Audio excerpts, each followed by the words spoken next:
for another review of Sisters. We're on season 6, episode 17, entitled Taste of Freedom. So we're going to jump right into it. We're going to pick up with Preston walking up on Danny after he overheard her talking to Tony outside the job. So Danny turns around, she sees Preston standing there, and then she tries to play it off.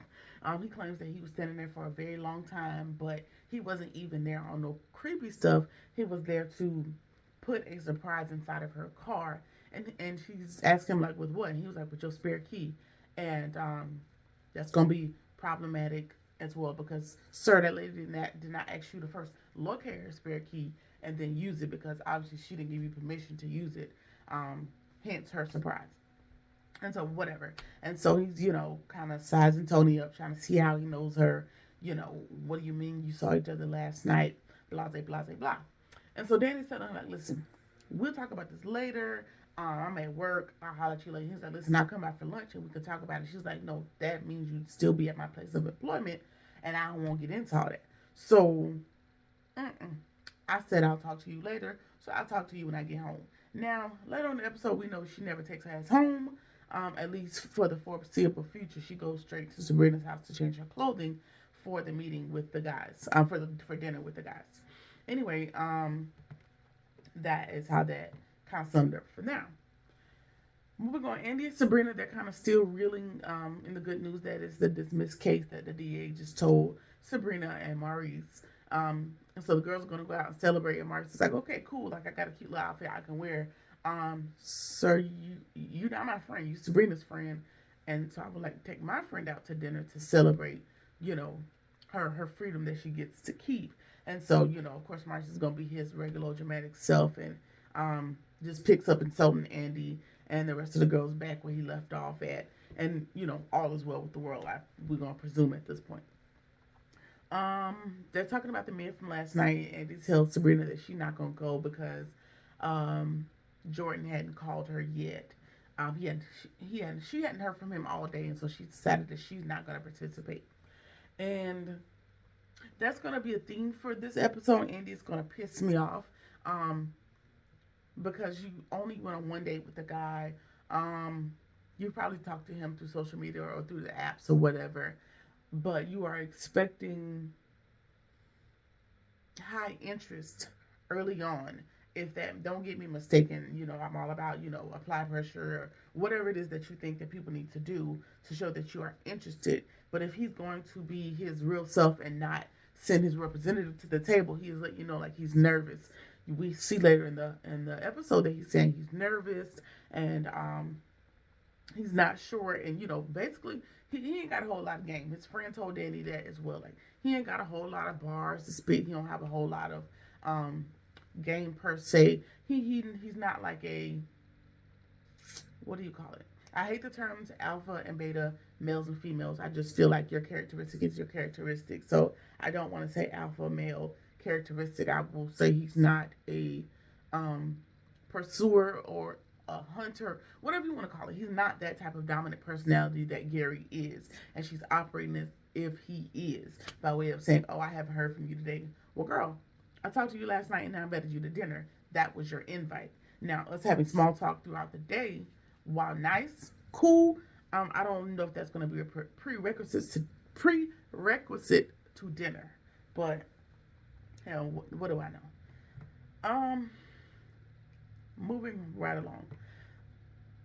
Fatima and Zach are sitting there with the lawyer asking about Michael and about their case and what that's going to look like. And he tells them, like, listen, I can get you an emergency. Well, I will attempt to get you an emergency hearing, but considering the fact that you just found out that you're the child's father, it might not be in your best interest to go get him again. I know it's going to be hard to do, but you're going to have to sit still. In the meantime, I'm going to work on getting you guys an emergency hearing. But I also wanted to let you guys know that we have not been able to locate any prior DCFS cases, child welfare cases, whatever you want to call the organization in your neck of the woods. And which is weird because, like Fatima said, like we have a witness, like the neighbor, maybe willing to testify to the fact that she has called, people multiple times, which again, that's weird to me that there's nothing documented, even whether there's a police report or like a child protective services report or whatever that should be. Um, I don't know, who had the nose on why that is going to work out, how that's working out like that, but I don't know. It's either that or somebody has horribly dropped the ball at one of these facilities and further failed Michael, as they always tend to do for little black and brown children. But, whatever. Um, Again, I'm typing in these notes that something is a little bit fishy about the lawyer. Zach, once they get away from the lawyer, Zach asks him like, "Hey, why do you owe him a favor? Like, why is he looking at you a little bit longingly? His gaze is lingering on you. They was kicking real deep the last time they met with him or whatever." And Fatima tells him like, "No, he would be more interested in what you have to offer than me." And it did not give that. It gives like he is interested in Fatima, and maybe he is doing her a favor in the hopes that she will return the favor. I don't know, but it's again, that's something very strange about that lawyer. Um, and I just haven't quite put my finger on it yet. All right, Mr. Hayden comes rolling up with his smug ass face, and he wants to introduce Fatima and Zach to his lady. Also wife at this stage because she's not willing to sign the posting up, the annulment. She don't want to sign nothing because she just wants to see how this works out. Um, and so he's trying to rub it in their face, and it's definitely going to backfire by the end of the conversation. But Fatima's like, "Well, why are you so interested in us meeting your girl? Like, what is this about?" And he tells Fatima, "I think you might know her, and I don't know if he's figured it out yet. Nothing in prior episodes has given me the inclination that he has put it together, or maybe he just thinks like because he might have seen them talking in passing or whatever that he may know her. I don't know why he made the statement. Let's just say that." Anyway, then he introduces Tamara to them as his wife, and Zach is landing on thick, like, "Oh my God, you're just a nice ring, beautiful girl, beautiful gowns, beautiful gowns." Just making it pretty much awkward, like, "I'm so glad you found somebody, and I wish you many, many years of love and all that wonderful stuff."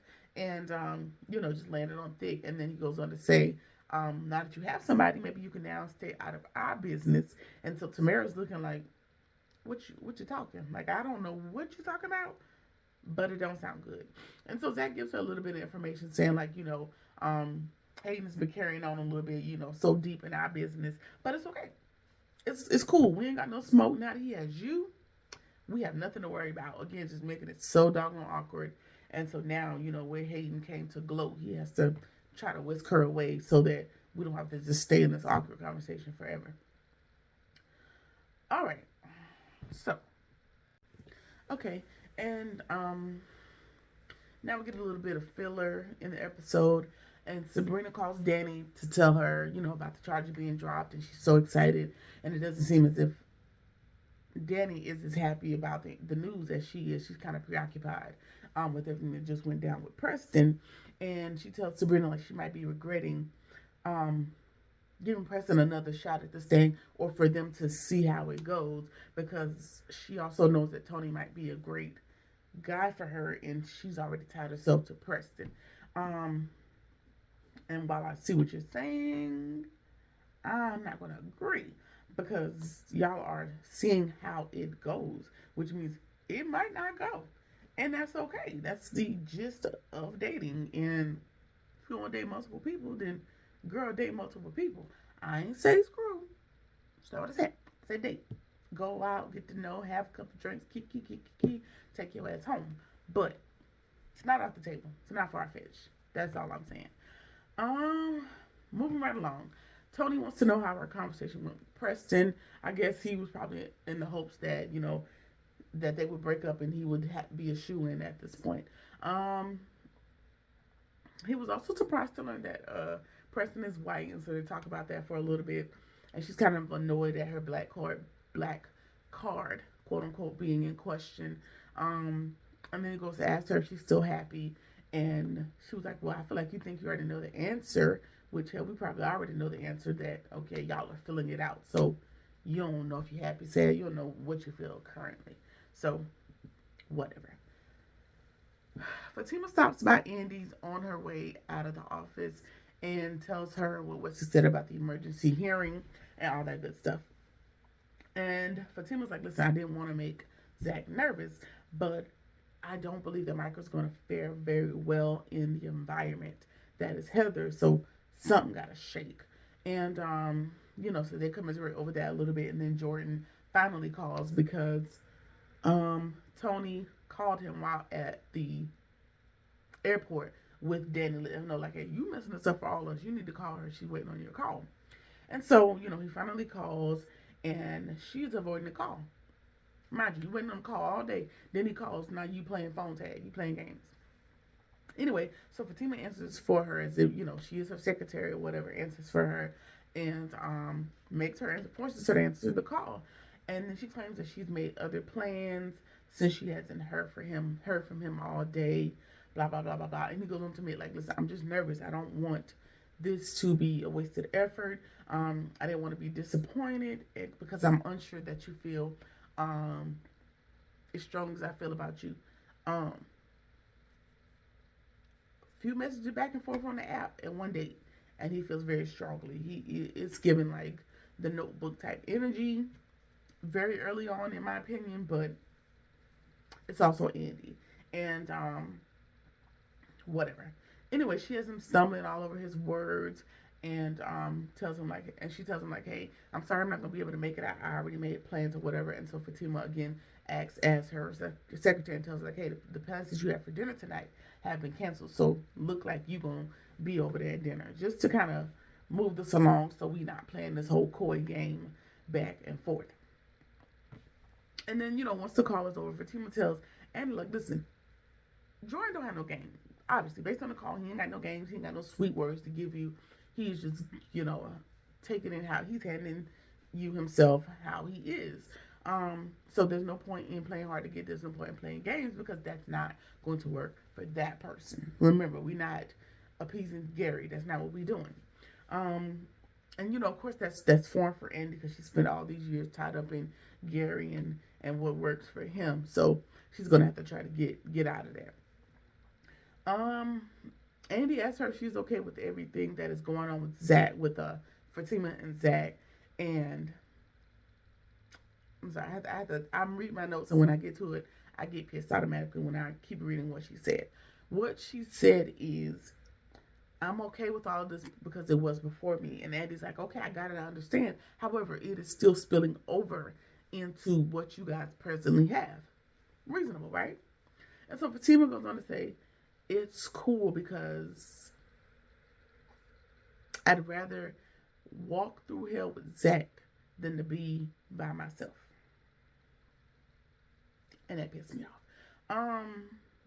Literally, she said she'd rather walk through all this hell, grief, and firestorm with Zach just so she's not lonely or so she doesn't end up by herself.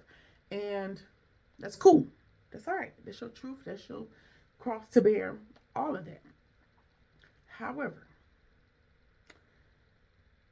let me see. I'm trying to not be too deep in my soapbox, but I don't think that that's a reason to carry all of that comes with Zach just for the sake of not being lonely. But what I do know is that it is realistic and that is some people's mindset when they decide to stick it out with people or be a ride or die or take all the shit on the chin or further push down, what they feel for sake of not being by yourself. When being by yourself is the least you can be. Being by yourself is not as bad as being miserable just for the sake of having some goddamn body. All right, beloved? Okay, beloved? All right, let's move on. By Mr. Bayou, Mr. 5'4" Bayou, as Danny quoted in this segment, shows up at Sabrina's, and she asks him if he could come by so she can make sure he got his money back and to, clean the slate with him and be done with it. And he's like, no, I haven't gotten it back. Of course not. You just got the news that the DA canceled, dropped the charges. Of course, there's got to be a process to get that money back into your account. I mean, it's $1 million. It ain't sitting in a briefcase somewhere. Let's hope. Anyway, she lets him know, like, listen, We're free. Charges have been dropped. Your money should be coming back to you. And he's excited. Everybody's excited, that charges are dropped. He offers for them to go out and celebrate. She's like, nope, I'm not going to be free. He's like, oh, you got something to do? We can reschedule. I'm going to be busy every day. I'm no longer interested in doing this thing. And she thanks him for every single thing, but she cannot get over how he treated Maurice. And that's cool. That is absolutely honest for her to say, listen, I don't want to be in proximity, relationship, friendship, any ships with you because of how you have treated my friend. More power. I absolutely agree with you. I absolutely agree with you, Sabrina. Especially considering the fact you haven't known Bayou that long, and Maurice has been your friend for a considerable amount of years, and not that time equates to loyalty, because I'm not a proponent that I've known you for 56 years and I owe you undying loyalty.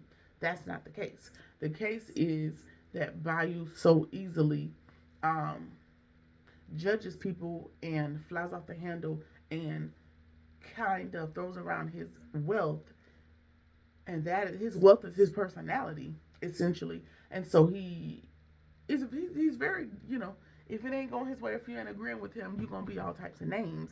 And so, while Maurice was the bear the brunt of that this time, you're very well going to continue to be that if we pursue things with him. So absolutely proud of you for doing that. And we see that again in this episode. Remember, a couple episodes ago, he did the whole, oh, I'm going to put you as a part of my bride tribe and have you as my ninth wife, or whatever he was saying, just playing with her emotions when it was not in fact true. Well, in this episode, he is upset that she is not just fawning all over him because she's free now. His ego is crushed. And so he goes on to call her a trifling B word, a user, taking advantage of him just because he's rich. All you Atlanta women are the same. And she asked him, "Y'all, you can go ahead and head out. Go ahead and get out, because I don't know what to tell you. Like, I'm just telling you that I didn't appreciate how you treated my friend, and I no longer am interested in, entertaining you." And so he's walking out. He's calling her all kinds of B words and just talking cash money shit to her. Well, she opens the door to let him out, and Danny is standing there. Danny's like, well, who's the B word? Are you talking about your mama? Like, who you talking to like that? Danny, a woman after my own heart. Because who you hollering at? Who you talking to? And so now he's rendered speechless because he knows, like, Sabrina is even killed, but Danny is willing to do the time behind it. And so, he don't got nothing to say. He don't got nothing to talk about.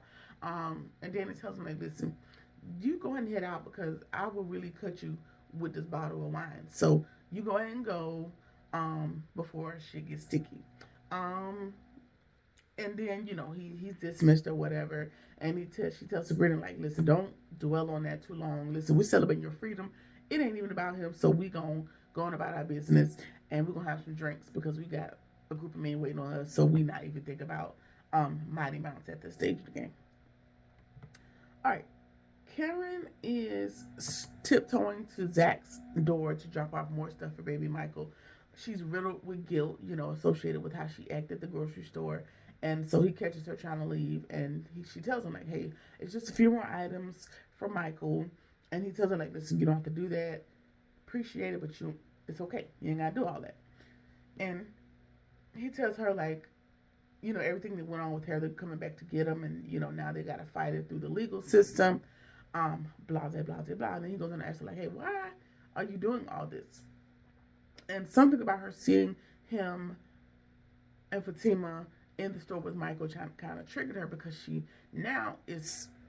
she's fighting all these things she's come up with in her head about who Zach is, and kind of for half a second kind of wondered if the child was conceived with Michael being 3 during their 3-year relationship or while they were on again. And he gives her the satisfaction of telling her, like, listen, I hooked up with her while we were broken up. And that's going to be a testament into this on again, off again stuff.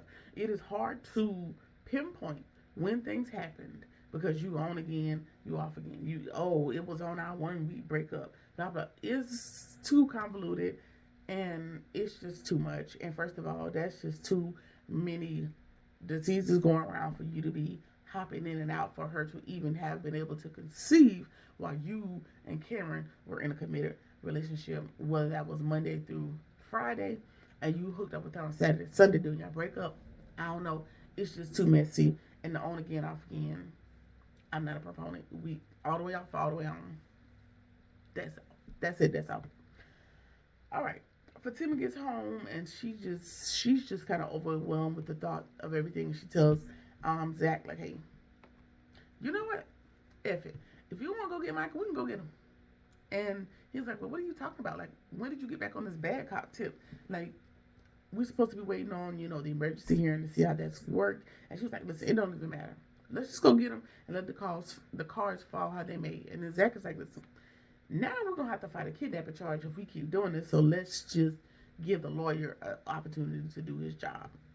Reasonable, and that's fair. Now he's the level-headed one in the situation. But he does tell her, like, listen, if we ain't got a court date by the end of the weekend, we kicking in the door like Rambo. We about to go get this baby because we just not going to be twiddling our thumbs while he over there, going through what he's going through. And, I agree. I'm with it. I mean, kidnapping charges or taking Heather off planet Earth charges, which one weighs more? Like, you probably be able to fight the kidnapping charges a little bit better than, chopping Heather's head off. So, risk we all got to take. So the dudes are getting everything set up over at Jordan's, and the girls finally show up. And, they're looking through his house. He got a little bit of money. This is real nice. Ain't no roaches or nothing. They are sizing up his home. Everything looks good. And he's like, I can work with it. Whatever. So the girls are escorted outside to the back patio, where they're going to be enjoying their dinner. And we pan to the left, the right. We pan to the side, and we see, who else do we see standing over there other than dumbass Gary? I think it was at the bar, or was it at the grill? Either way, he is standing over there in attendance at the dinner. And that just pissed me off, because what a way to end the episode, right? Either way, it appears he knows Jordan somehow or another, or he's decided to utilize his resources to further stalk that girl and intimidate her. Who knows? I'm willing to believe the latter, but we'll see what happens. I won't say next week. It's going to be this week, because obviously today's Monday and I'm late as hell. All right. So next week we're gonna need to confirm and find out how in the hell Jordan knows Gary, because obviously Gary's pretending that he's never met Andy a day in his life, and Andy's looking thoroughly confused because, sir, what are you talking about? What are you saying? I do know you. Stop acting stupid. And then Karen is entertaining the thought of servicing clients out of her apartment, which, I mean, I'm not mad at it. It's a beauty shop. Now, I could see, like, if you had a service that had, like, maybe, like, new clients all the time, that would probably be a safety hazard. Just growing up black, the beauty salon, normally people people that have been coming to you for 15, 20 years, however long you've been, a beautician, showing my age, huh? Hairstyles or whatever you want to call it. And so, doing the hair out of the apartment might give you something to do, help you, get that money up, because people still need to get paid. Now, I don't know what that means for your staff that you want to keep on hand, but, you got to do what you got to do at this point. So, yeah, those are things we're going to be looking forward to in a couple of days on the next episode. Either way, that has been Season 6, Episode 17. Let me know what you think about the episode. Like, comment, share, subscribe, and I'll see you in the next one. Peace.